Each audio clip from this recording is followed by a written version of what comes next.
Jacques chapitre 2. Faire des différences entre les gens, c'est désobéir à la loi. Mes frères et mes sœurs, vous croyez en Jésus-Christ, notre Seigneur plein de gloire.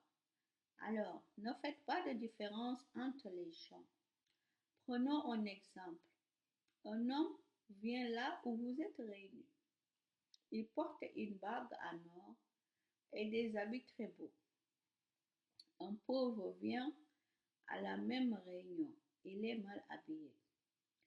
Vous montrez plus de respect à l'homme qui porte les beaux habits et vous lui dites, vous asseyez-vous ici à cette bonne place.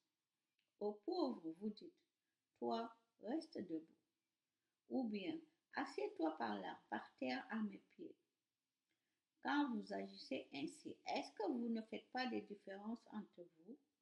Est-ce que vous ne jugez pas avec un cœur mauvais? Écoutez, mes frères et mes sœurs très aimés, est-ce que Dieu ne choisit pas justement ceux qui sont pauvres aux yeux du monde? Il veut les rendre riches en leur donnant la foi. Il veut qu'ils reçoivent le royaume promis à ceux qui ont de l'amour pour lui. Mais vous méprisez les pauvres.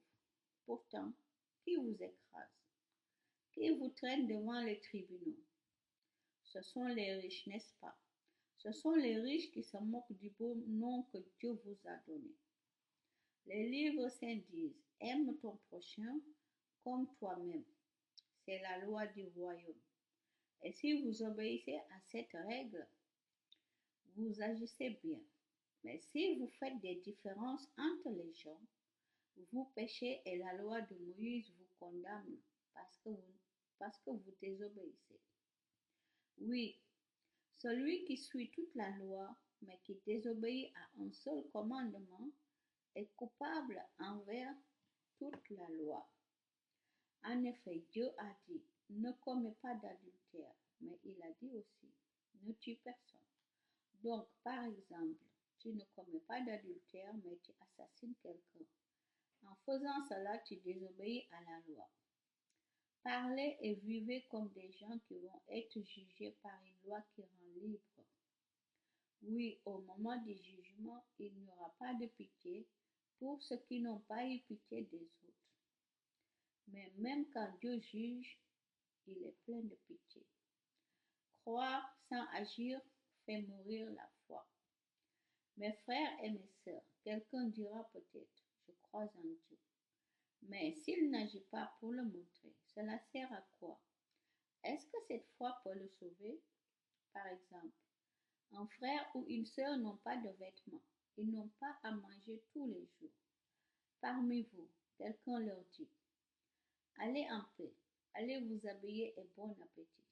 Mais ces paroles servent à quoi si vous ne leur donnez pas ce qu'il faut pour vivre? Pour la foi, c'est la même chose. Si tu crois en Dieu, mais si tu n'agis pas, ta foi est complètement morte. La foi n'existe pas sans les actes. Quelqu'un dira peut-être, tu as la foi, moi j'ai les actes. Je répondrai, montre-moi comment ta foi peut exister sans les actes. Et moi, je vais te montrer par mes actes que ma foi existe. Tu crois qu'il y a un seul Dieu? Tu as raison. Les esprits mauvais le croient aussi. Et même, ils tremblent de peur. Tu es stupide. Est-ce que tu veux la preuve que la foi sans les actes ne sert à rien? Abraham, notre ancêtre, comment est-ce que Dieu l'a reconnu comme juste? C'est quand il a offert son fils Isaac sur l'autel, n'est-ce pas? Tu vois, sa foi agissait par ses actes, et ceux-ci l'ont rendue parfaite. Alors, ce que les livres saints disent, c'est réalisé. Abraham a cru en Dieu. Pour cela, Dieu l'a reconnu comme juste, et il l'a appelé son ami. Vous, vous voyez, Dieu reconnaît quelqu'un comme juste à cause de ses actes, et pas seulement à cause de sa foi. Pour Rahab, la prostituée, c'est la même chose. Dieu l'a reconnue comme juste à cause de ce qu'elle a fait. En effet, elle a reçu chez elle des messagers du peuple d'Israël et elle les a aidés à partir par un autre chemin. Oui, sans le souffle, le corps est mort. De même aussi, sans les actes, la foi est morte. Gloire à Jésus.